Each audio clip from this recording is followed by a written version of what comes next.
Dear students, welcome to EPG Pathshala. I am Dr. M.P. Satija, Professor retired from the Department of Library and Information Science, Guru Nanak Dev University, Amritsar. We are going to study the outline of designing depth classification systems for use in libraries. These days, many general and special classification systems and other knowledge organization tools are available in the market for ready use in the library. Days of homemade classifications are over, as these do not prove helpful in the long run. But in some special libraries, the librarian may be required to design homemade classifications to suit specific and local needs of the library. In general libraries, the librarian may have to extend or modify a general standard system here and there. This can only be done if the librarian is conversant with the principles and techniques of designing classification systems.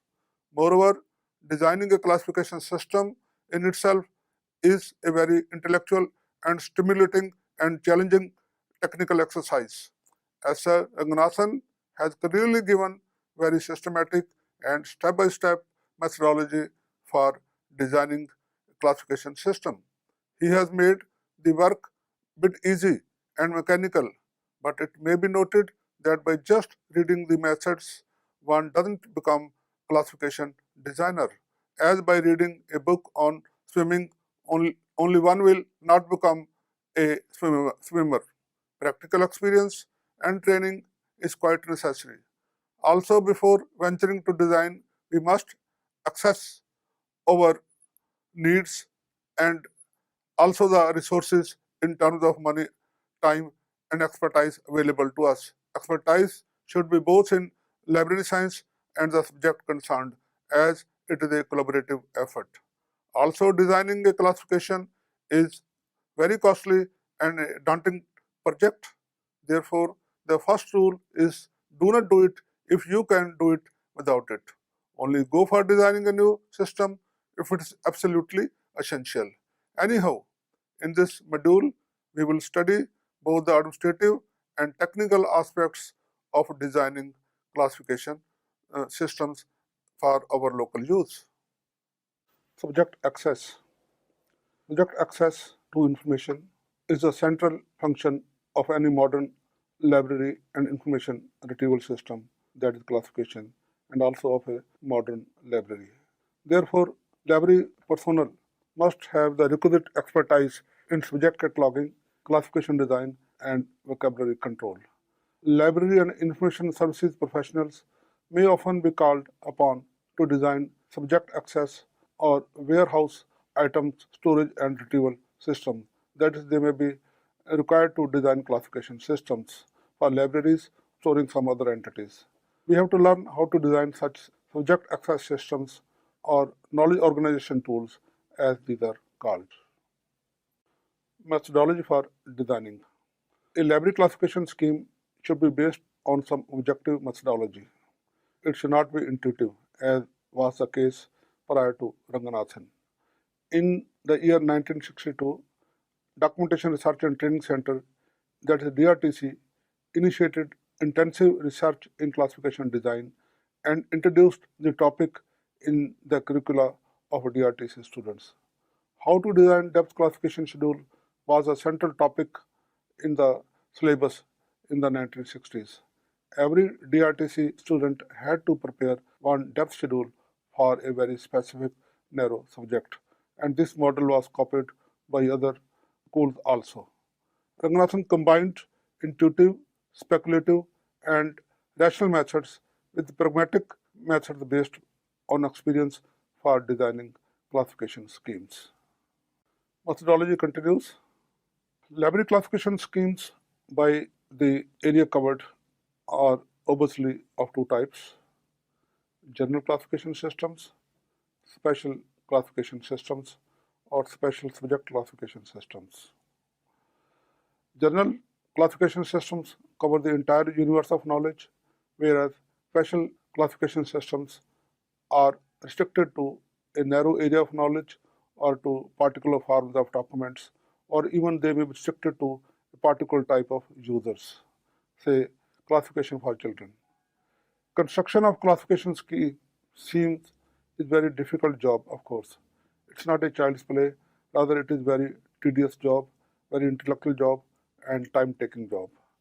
Designing a general classification system involves a large number of classificationists and subject specialists. It also requires a lot of money, time, and expertise. We will confine ourselves to construction of depth schedules for special subjects based on facet analysis, as it's not possible nowadays to construct general classification scheme for a single individual. Continue the requirements of designing. It may be noted that it is a skilled, intellectual, and a time-taking job. It needs a lot of expertise and subject knowledge. Despite being a librarian, it is not possible for one to be an expert in all subjects. Designing the schedule is not a work of librarian or subject experts alone even. Before undertaking this difficult task, we must assess our resources of men and material and must have a clear vision of its utility. Only then we should start the project of designing a classification system. Qualities of a good classification system. Before designing a classification system, we must know what are the qualities of a good classification system, and we should proceed accordingly. Classification is a tool for knowledge organization. Its essential and desirable qualities as expected by the librarians as well as the users are, it must be useful to the majority of the library users. It must be according to their approach, subject approach to the documents. It should be a mapping of the universe of subjects in that area of knowledge. It means it should perform the cognitive function. Its structure and order of subjects should be contemporary, mean it should be current and relevant. It should be user-oriented and need-based, and of course, it should be user-friendly. It should be based upon the literary warrant, means it should be based upon the recently published literature. It must be machine readable, because these days most of the systems are machine held. They are designed by computers and there are computer softwares to design and keep them up to date. So the days of print volumes are becoming old, and the machine readable or electronic or online forms are becoming very popular. Apart from that, it should be a complete system in itself. It should have its own system of book numbers. Notation should be user-friendly and quickly hospitable to new subjects in the future. That's most essential, that notation should be simple as well as it should be user-friendly, and above all, it should be hospitable to the new subjects. And it must have provision for phase relation also, because many interdisciplinary subjects are coming these days. It is a special subject classification. Then for the subject, it must be with sync with some standard general system of classification, because special libraries also need subjects on related areas. Even a library on nuclear science may require books on sociology or even books on fiction also. So along with a special classification system, it must work in tandem with a general classification system. Steps in designing. First of all, the work in the idea and the verbal plane. According to S. R. Ranganathan, entire work is to be divided into 3 planes, which he calls idea, verbal, and notational planes. However, the entire work in these planes can be carried out by the following steps. First of all, settle the definition and scope of the area of knowledge to be covered by the classification scheme. Define the area, define the subject.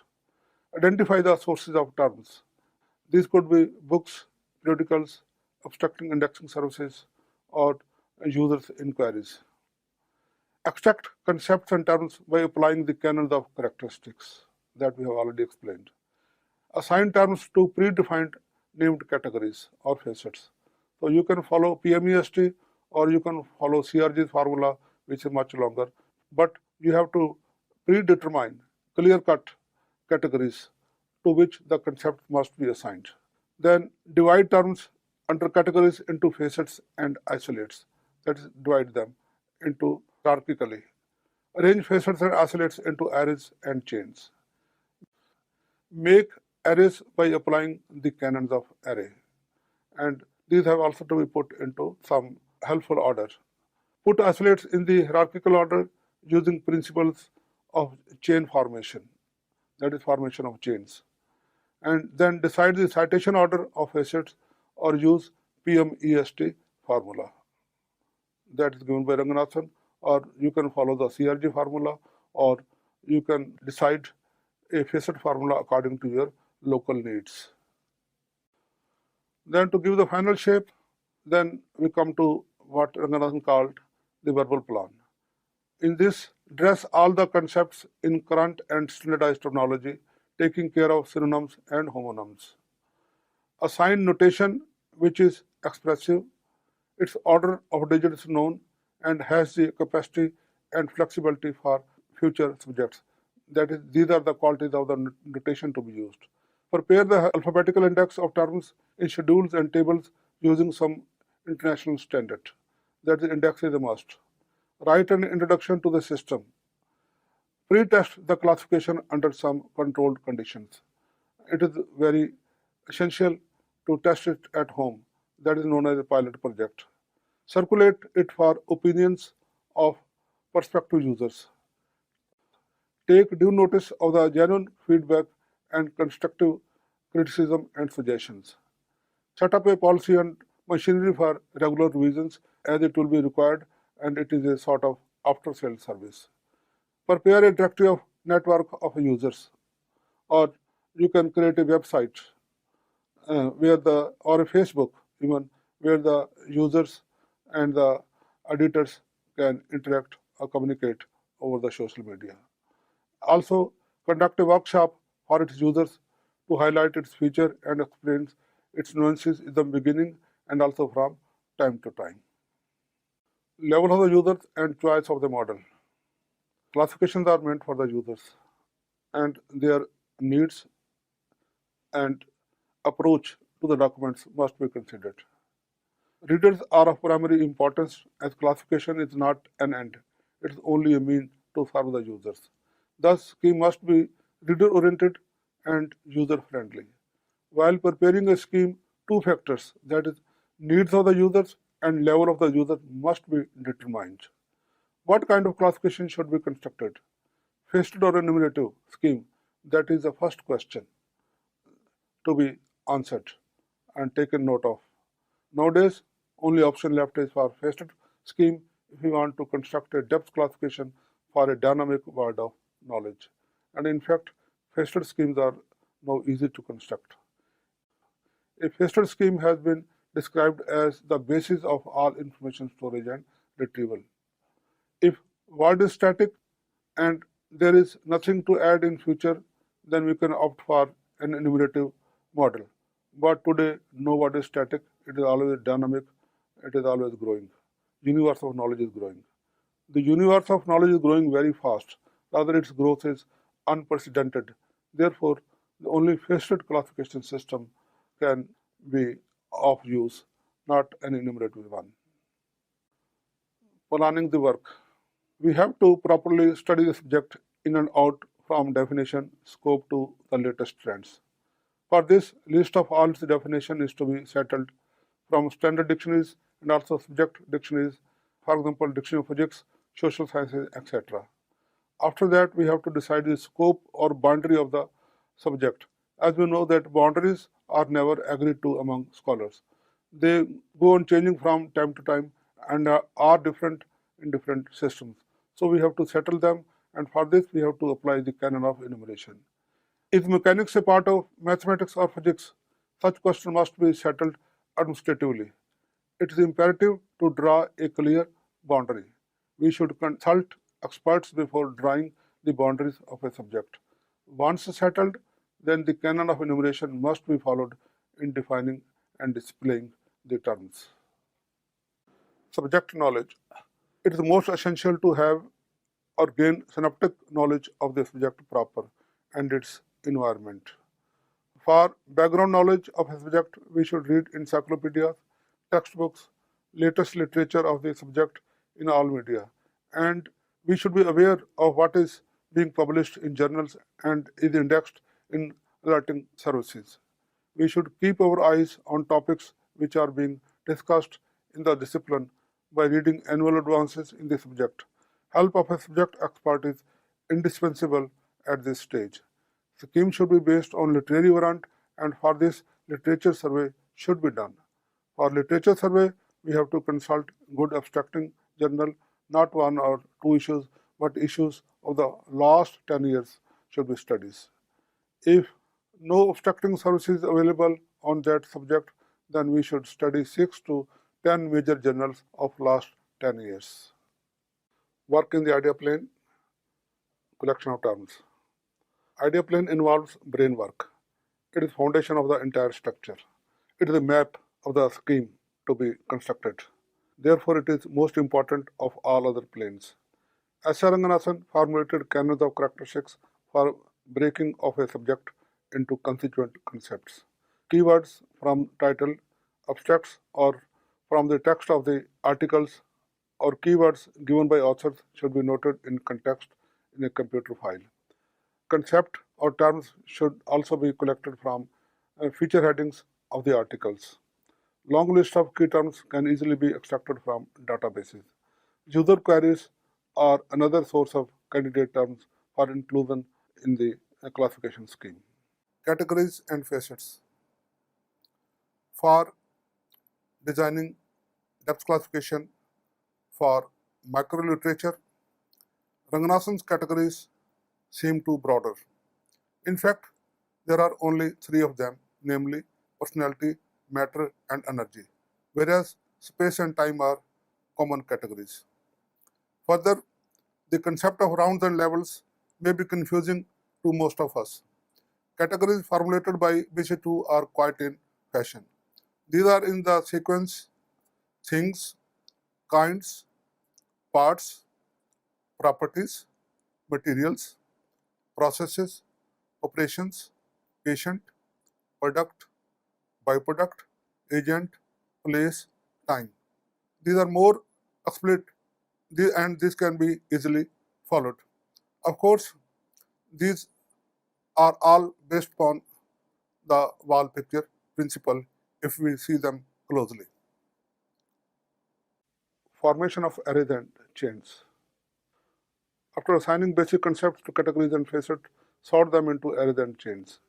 Making arrays and chains is not an easy task, rather it is a real job. If we do it successfully, then we have done the core work of designing a classification. An array is a group of entities of equal rank arranged in some systematic order. Array should be exhaustive of its entities, and an entity should be assigned to one and only one array, that is canon of exclusiveness. Above all, the arrangement of entries in an array should be systematic, that is logical and helpful. Principles of helpful sequence and also chain formation. For putting things in a helpful order, Ranganathan formulated canon of helpful sequence for arrangement of entities in an order helpful to the majority of the users. Principles of helpful sequence broadly are principle of later in time and later in evolution, principle of spatial contiguity, then principle of increasing quantity or increasing complexity, principle of literary warrant or principle of favored category or popularity, and lastly, we can use the principle of alphabetical sequence. Further, some entities will be arranged hierarchically in chains to show relations of subordination and coordination. A chain should be modulated. That is, there should be no missing link in the chain that is prepared of entities. Common isolates or standard subdivisions. These are required in book classification. These are general recurring documentary aspects which hold good across the spectrum of all the documents. These denotes only non-subject aspects of the documents occurring again and again in all classes, and their names usually remain the same. Even in practice, if you are making a depth schedule, the list of common isolates or standard subdivisions can be borrowed from a standard and well-developed classification scheme. Common isolates are mostly the same in UDC, DDC, and CC, only notation differs. These common isolates can be easily be adapted to a new system. In addition, there should be a provision phase relation and intra-phase relations too in the depth classification system that you design. Verbal plan, talking of this, language is essential to thought, of course, and words are expressions of ideas. However, meaning of a word is not a fixed point but an area of variable dimensions. As schedules makers, we have to be careful about terminology that we use. In this verbal plane, one has to choose the standardized terms or standard terminology to be given concepts in the idea plane. For this, the latest subject dictionary or glossary should be consulted. Alternative source are the experts. We should use current terms. Terms should not be opinionated, that is, they should not be critical. Terminology should be neutral. It should not be critical, evocative, or hurting somebody. It should be cultural sensitive. Terms should be current, standardized, and used consistently. Terms should be written in the context of its upper link, which means we should apply the canon of context. Above all, it should be free of homonyms and synonyms. This is all for the work in the verbal plan. We come to the notational plan. Here we assign notation to the concepts which have been given names in the verbal plan. Notation should be assigned in the last phase of the work, and it should be assigned only to the standardized terms arranged in arrays and chains. While denoting standard terms, following canons should be applied. Always use moderately mixed notation. Be not be tempted by the simplicity of pure notation. A highly mixed notation like the CC may be detrimental in its use. Notation should be hospitable. It should be expandable internally and externally, that is within and from the ends. Always keep the gaps, that is, keep some digits in reserve at every level. Designate emptying and factorizing digits. Use numerals as decimal numbers. Notation should express hierarchy to some extent, though not to the dead end. Too much hierarchy is not of much use. Allocation of notation should be proportionate according to the subject based on the principle of literary warrant. Here is an example of two types of notations. You can see expressive notation, which is quite hierarchical, and non-expressive notation, which is ordinal. For example, Asia, AA in both ways, South Asia, A5 in both ways, India, A55 in expressive notation, but A8 in a non-expressive notation, which is of one less digit, and further digits keep on decreasing. Similarly, take threats to environment, Z in expressive and Z of course in non-expressive. But when you come to the last digit, the class number for deforestation is Z111AA55A11, but on the other hand, non-expressive notation for the same subject is Z3A82. So non-expressive notation is ordinal and is very brief, and it should be preferred in majority of the cases. Citation of facets. The following example has been taken from the work of Ada Slavik. Then subject area is 3-3, facets in 3-3, time A1, space B1, agent C1, product D1, and things M1. So if you are synthesize the number out of these, then the above facets are in the abstract to concrete order, but their synthesized class number will be 3-3, that is the main class number, then M1 for things and then we go up to time. So it means that we have followed the inversion principle here, and that is the order of facet here is from specific to general in the class number. Citation of facets. These facets from D1 to A1 are in the concrete to abstract order. However, by the use of inversion principle, their arrangement on the shelf will be in the following order, which is from abstract to concrete. That is 3, 3 A1, 3, 3 B1 A1, 3, 3 D1, 3, 3 M1, 3, 3 M1 B1 A1, 3, 3 M1 C1 B1 A1, 3, 3 M1 D1, 33 M1 D1 C1, 33 M1 D1 C1 B1 A1. So the documents bearing this number will be arranged in this. Computer held classification schemes. Nowadays, all the major classification and workable classification systems are machine readable. So we have to decide first whether we are going to have a machine readable classification too. Apart from a facial format, now all the classification systems are developed in machine readable databases.